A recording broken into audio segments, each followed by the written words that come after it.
Добрый день, уважаемые эксперты. Меня зовут Иванова Вика, учусь в 9 классе Череповецкой гимназии имени Степана Кузьмича Макарова. Разрешите представить тему фразеологизмы, зоонимы с компонентом ат лошадь и нах корова в якутском и бурятском языках.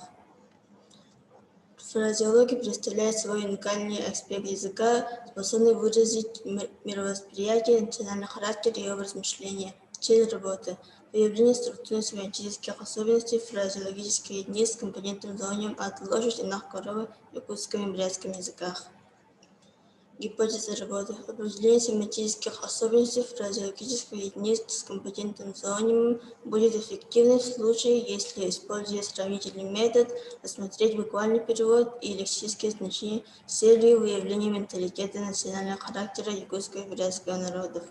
Задачи работы представлены на слайде. Предмет исследования. Фразеологические единицы с компонентом зоонимом ат лошадь и нах корова в якутском и бурятском языках.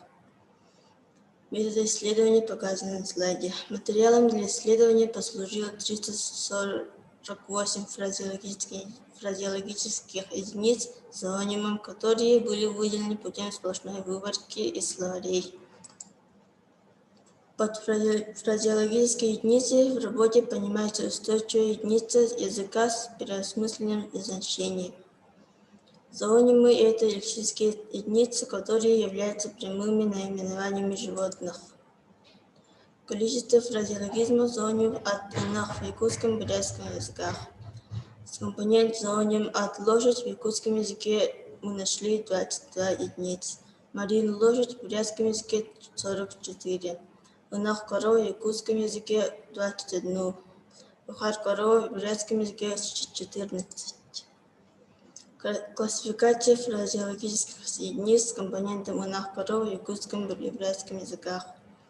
Субстантивные, адъективные, глагольные, адвербиальные. Например, субъективные. Укипят нахмагарават и мыглават тойдута болбут.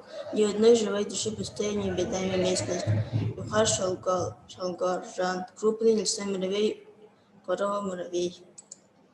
Также мы разделили фразеологические единицы с компонентом ат лошадь в якутском и бурятском языках. Субстантивные, адъективные, глагольные, адвербиальные. Фразеологические единицы, которые совпадают по лексическому составу и значению. Хикафитен унахмагарахан ксалгистяхан бильсер. Люди знакомятся, а скакуны свыкаются. Фразеологизмы одинаковые по лексическому составу, но различающиеся по значению. Самотворяют нерегидели. Тут материнское молоко на губах не обсохло. Фразеологические единицы якутского языка одинаковые по значению, но частично различающиеся лексическим составом с бурятским. Кулнавия курдук колорахлар очень дружно ходить всегда вместе неразлучно. Закадычные друзья. В бурятском языке корова представляет собой плодородие, изобилие и благоденствие, также в якутском языке. В обеих языках лошадь представляет собой дар богов, который надо беречь и лелеять. Выводы. Фразеологические единицы зоонимы в якутском языке с компонентом ат лошадь 22, унах корова 21, в бурятском языке с компонентом марин лошадь 44 и ухар корова 14. Таким образом, можно сделать вывод, что бурятов лошадь тождественна человеку, употребляется в значении сокровища, бог, а якутов в значении сильный, быстрый и близкий друг.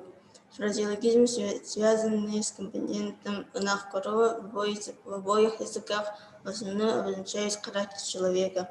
Употребляется в значении мягкий, скромный, тихий. Эквивалентные фразеологические единицы с тождественной семантикой выявлены зоонимом ат лошадь и нах корова. Якуты и буряты в древности, когда занимались скотоводством и земледелием, лошадь играла в их жизни большую роль, как верный друг в дальнем пути, как помощник в домашнем хозяйстве и на охоте, как транспортное средство, а корова олицетворяла символ доброты и скромности. Спасибо за внимание.